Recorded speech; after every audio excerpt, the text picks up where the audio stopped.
할렐루야. 이렇게 영상으로 여러분과 만난다는 것이 참 어색하기도 하고 마음이 무겁기도 합니다. 여러분도 마음이 무거우시죠? 그러나 하나님은 어떤 상황에서든 우리의 예배와 찬양받기에 합당하신 분이십니다. 다시 한번 저와 함께 우리 입술로 할렐루야 하고 하나님을 먼저 찬양해 보겠습니다. 제가 먼저 하면 여러분도 온 가족이 소리내어 할렐루야 하고 화답해 보시기 바랍니다. 할렐루야. 네. 오늘 주일 예배를 앞두고 모일 것인가 말 것인가 저도 참 고민이 많았습니다. 모여야 하는 가장 주된 이유는 교회의 본질이 공동체가 드리는 예배에 있기 때문입니다. 교회는 마땅히 예배를 생명처럼 소중히 여겨야 합니다. 지금까지 교회가 전쟁을 겪으면서도 자발적으로 예배를 중단한 적은 없었습니다. 한번 중단한 예배는 다시 재개하기 힘들고 자칫 예배를 가벼이 여기게 될 위험이 있습니다. 예배 중단이 길어지면 교회 공동체의 약화로 이어지기도 쉽습니다. 한편으로 모이지 않아야 하는 이유도 타당해요. 지금 예배 중단이 신앙에 대한 탄압이라면 목숨 걸고 지켜내야 하겠지만 지금은 그런 상황은 아니라는 것입니다.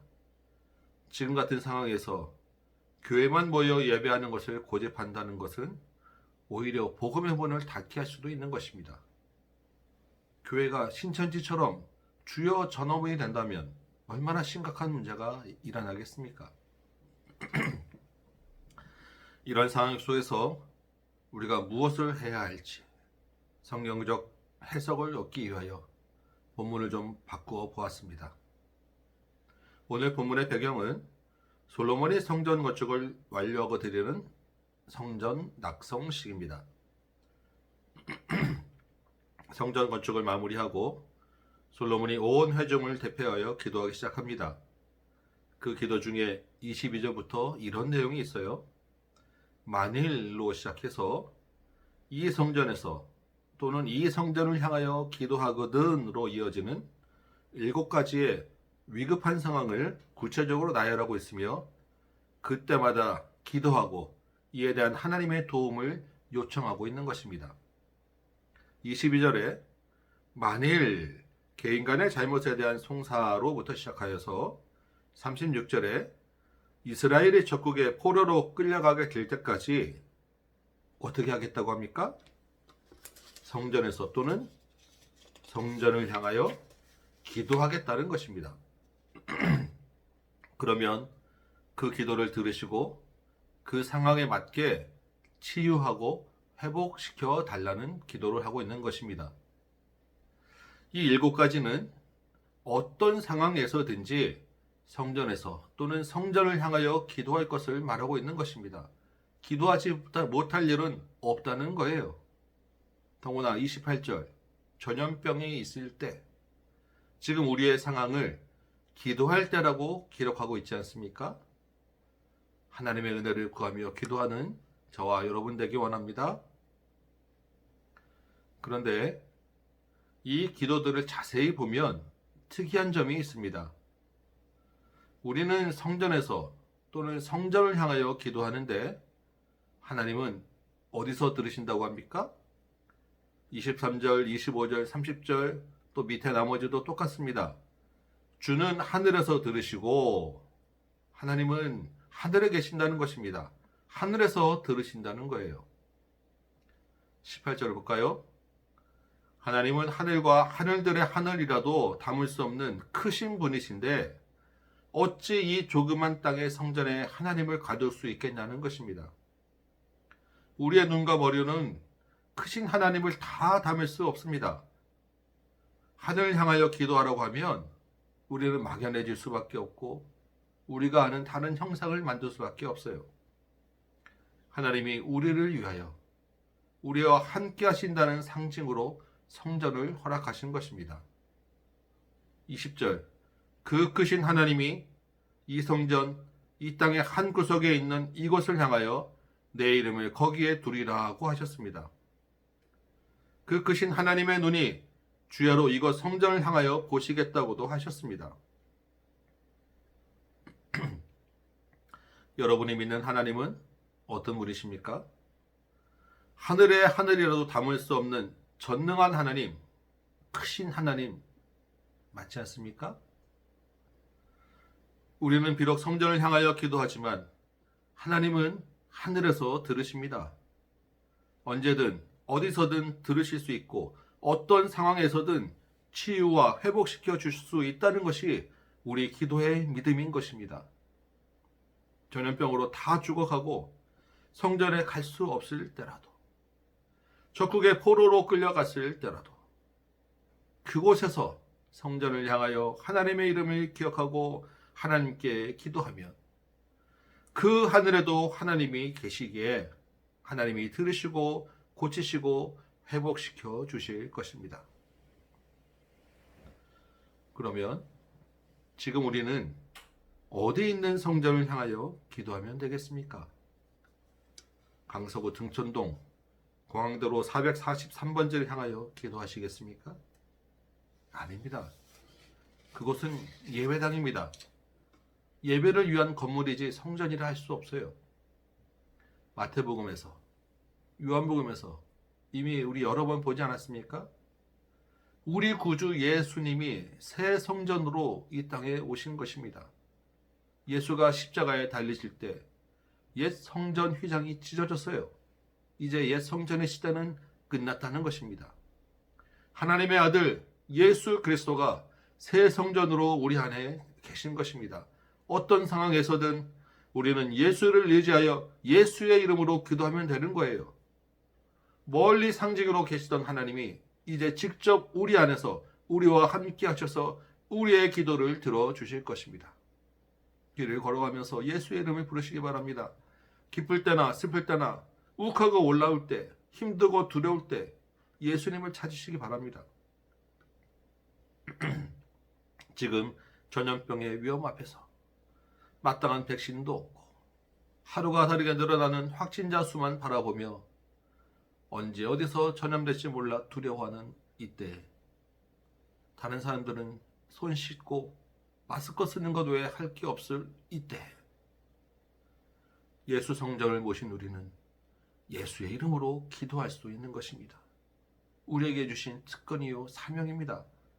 하늘의 하나님이 우리 안에서 이 기도를 들으시고 고쳐주실 것입니다. 7장은 솔로몬의 기도에 대한 하나님의 응답이에요. 1절에 솔로몬이 기도를 마침에 하늘에서 불이 내려와 제물을 달랐습니다. 성전에 하나님의 영광이 가득하였습니다.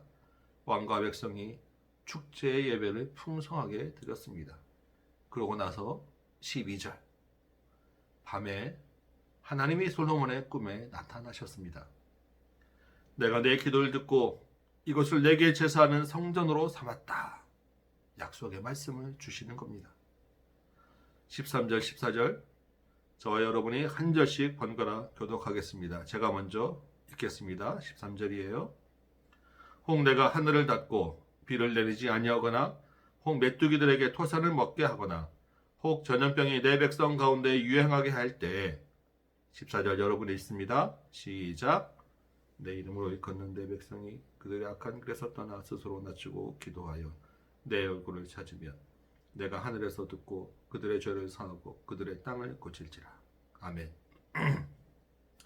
13절은 아까 솔로몬이 기도했던 만일로 시작하는 여러 상황들을 반복한 것입니다. 어떤 상황이든지 하나님의 백성이 기도하면 하늘에서 들으시겠다는 약속을 주신 거예요. 그런데 14절에는 마치 조건으로 보이는 몇 가지 말씀이 붙어 있습니다. 뭐지요? 네, 악한 길에서 떠나야 하고 스스로 낮추고 기도하라는 것입니다. 그러면 하나님이 죄를 사하시고 땅을 고치신다는 거예요. 우리가 스스로 죄의 길에서 떠날 수 있겠습니까? 아닙니다. 그럴 수는 없어요. 우리 안에 계신 예수를 통해야 가능한 일입니다. 새 성전으로 우리 안에 계신 예수님에게 우리의 죄를 고백하고 다시 그 죄를 짓지 않도록 도움을 요청하는 것입니다. 그리고 예수의 힘을 의지하여 죄와 싸워 나가야 하는데 예수가 안에 있는 사람은 너무나 당연하고 자연스러운 일이에요. 예수와 더 깊이 사귀면 사귈수록 죄에 대하여 민감한 것입니다. 주님 앞에서 우리가 회개해야 할 대상은 크게 두 가지 죄로 요약됩니다. 하나는 탐욕이라고 하는 것이고 또 하나는 교만이라고 하는 것입니다. 우리가 떠나야 할 악한 길의 대표적인 것들이에요. 탐욕의 대상은 여러 가지가 있겠지만 가장 큰 것은 역시 돈입니다. 돈 자체는 나쁜 것은 아니에요. 중립적인데 그 돈의 주인이 누구냐는 문제에 대부분 걸리게 됩니다. 돈의 주인, 우리 지갑의 주인은 하나님이어야 하는데 이게 내가 되더라는 것입니다. 이번 코로나19 문제로 교회가 주일 예배 중단을 주저할 때 많은 여론이 교회를 비난하였습니다. 교회 예배 중단의 주된 이유가 헌금 때문이라고 비아냥거렸습니다. 한 주 헌금이 얼마인데 그걸 포기하지 못한다는 것이죠. 참 억울하더라고요. 정말 저는 헌금은 1도 생각해 보지 않았습니다. 여러분도 마찬가지일 것이고 대형 교회를 할지라도 적어도 이 첫 한 주를 고민하는 지금 시점은 헌금 때문에 주저하지는 않았다고 저는 믿습니다. 두 가지 생각이 들더라고요. 하나는 뭐 눈엔 뭐만 보인다고. 역시 세상의 가치관은 돈이 우선이구나. 그러니까 헌금 이야기를 꺼내지. 또 하나의 생각은 과연 그러면 교회는 돈 문제에 있어서 떳떳하고 그런 소리를 안 들을 자신이 있는가? 였습니다. 아닌 것 같더라고요. 그들의 눈에 그동안 교회가 돈을 쫓아다니는 모습으로 비춰졌다는 것 아니겠습니까?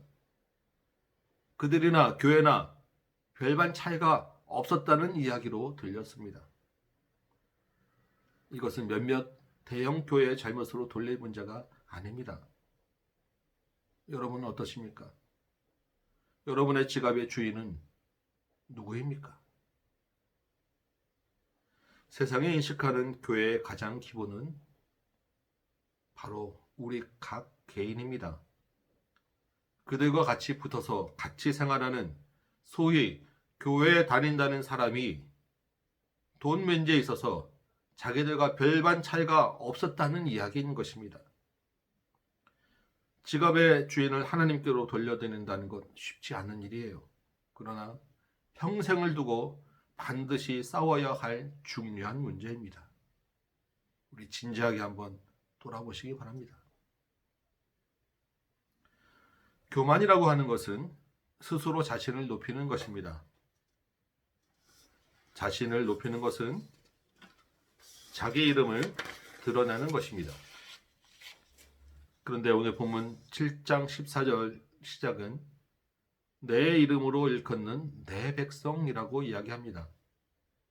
자신의 이름, 우리의 이름이 아니라 하나님의 이름으로 불리는 사람이 하나님의 백성이라는 거예요. 그러기 위해서 14절은 또 너희는 스스로 낮추라 라고 말씀하고 있는 것입니다. 그런데 이게 참 쉽지 않아요. 한참 거슬러 올라가서 아담이 선악과를 따먹을 때부터 시작된 온 인류의 고질적인 병이기 때문입니다. 사람들에게 인정받는 것 좋아하지 않는 사람 누가 있겠습니까? 여러분, 교회에서 일어나는 상처와 문제의 상당히 큰 이유가 무엇인지 아십니까? 담임 목사가 알아주지 않는다는 것입니다. 나를 더 알아주고 나를 더 돌봐달라는 것 때문에 상처받는 거예요. 교회가 커지고 역사가 길어지면 오래된 성도와 새로 들어온 성도들 간에 또 세력이 갈라집니다. 서로 담임 목사 곁에서 교회 운영에 관여하겠다는 것입니다. 여러분은 지금은 그러지 아니리라 믿지만 평생 믿을 수는 없습니다. 제가 알아주는 게 뭐 그리 중요하고 대단한 일이겠습니까? 사실 목사들도 마찬가지입니다. 사역 잘한다는 소리 듣고 싶고, 설교 잘한다는 소리, 은혜 받았다는 소리 다 듣고 싶어 합니다. 더 큰 교회, 더 많은 성도로 유명해지는 거 싫어할 목사 아무도 없을 것입니다. 역시 평생 싸워야 할 문제입니다. 우리 이름이 아니라 하나님의 이름이 드러나도록 우리 스스로를 낮추어야 하는 것입니다. 앞에 6장에 솔로몬의 기도를 보면 솔로몬은 만일로 시작되는 여러 상황들의 원인이 이스라엘의 죄 때문이며 이스라엘이 그 죄에서 떠나 기도할 때 들어주실 것을 간구합니다. 7장의 하나님의 응답에 보면 악한 길에서 떠나라 라고 말씀하고 계세요.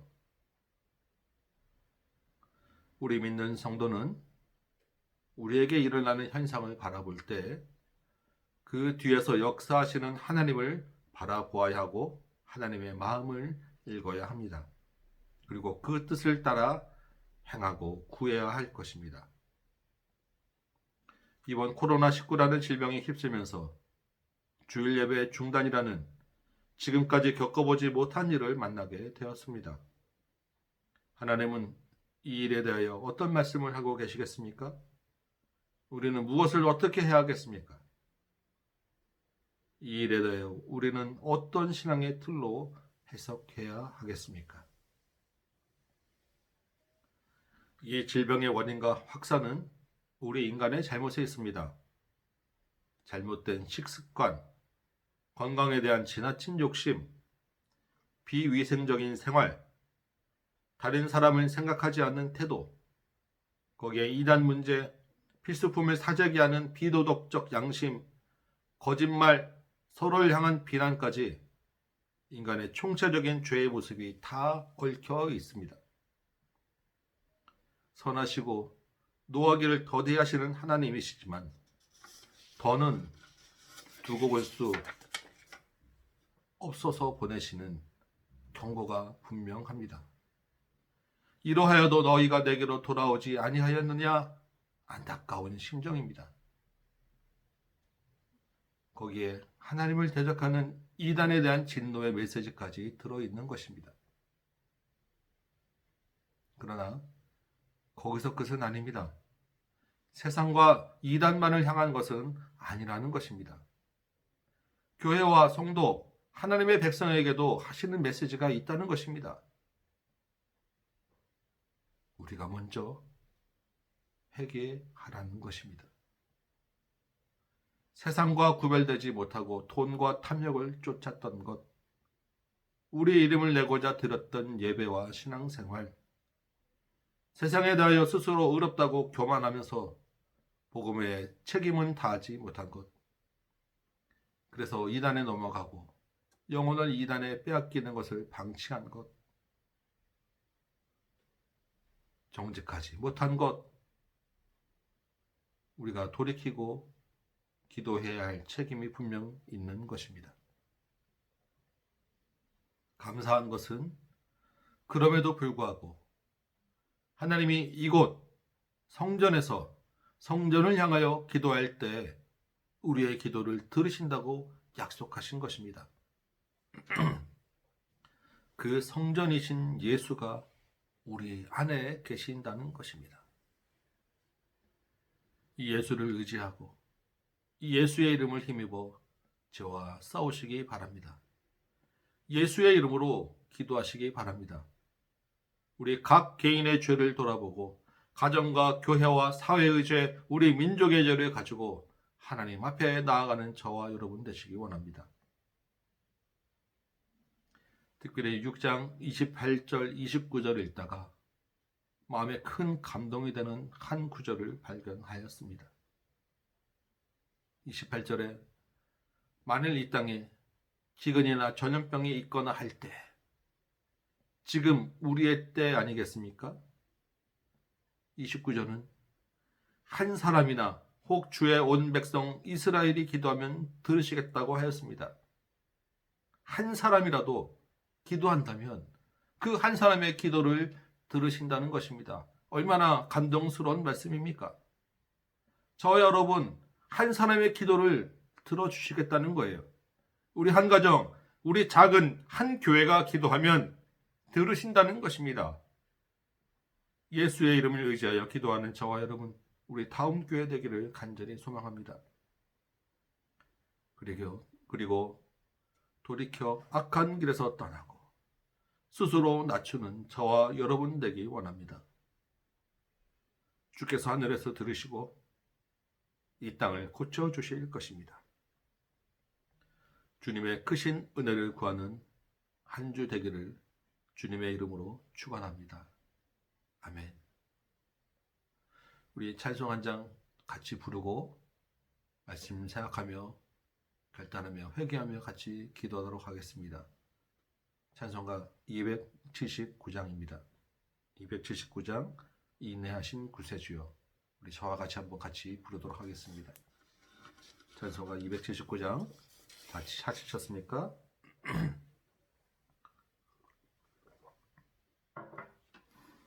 같이 한번 부르겠습니다. 인내하신 구세주여 내가 비오니 죄인오라 하실 때에 날 부르소서. 주여 주여 내가 비오니 죄인오라 하실 때에 날 부르소서. 자비하신 보좌 앞에 꿇어 엎드려 자복하고 회개하니 믿음 주소서. 주여 주여 내가 비오니 죄인오라 하실 때에 날 부르소서. 주의 공로 의지하여 주께 가오니 상한 마음을 고치시고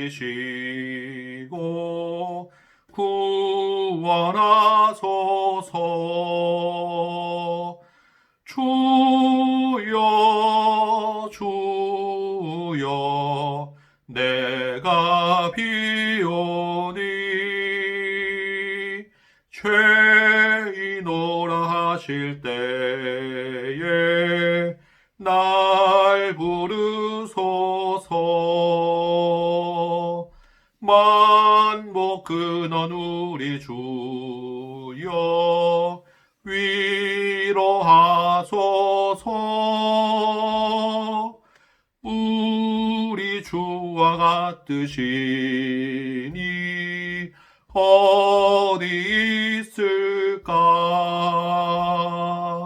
주여 주여 내가 비오니 죄인오라 하실 때에 날 부르소서.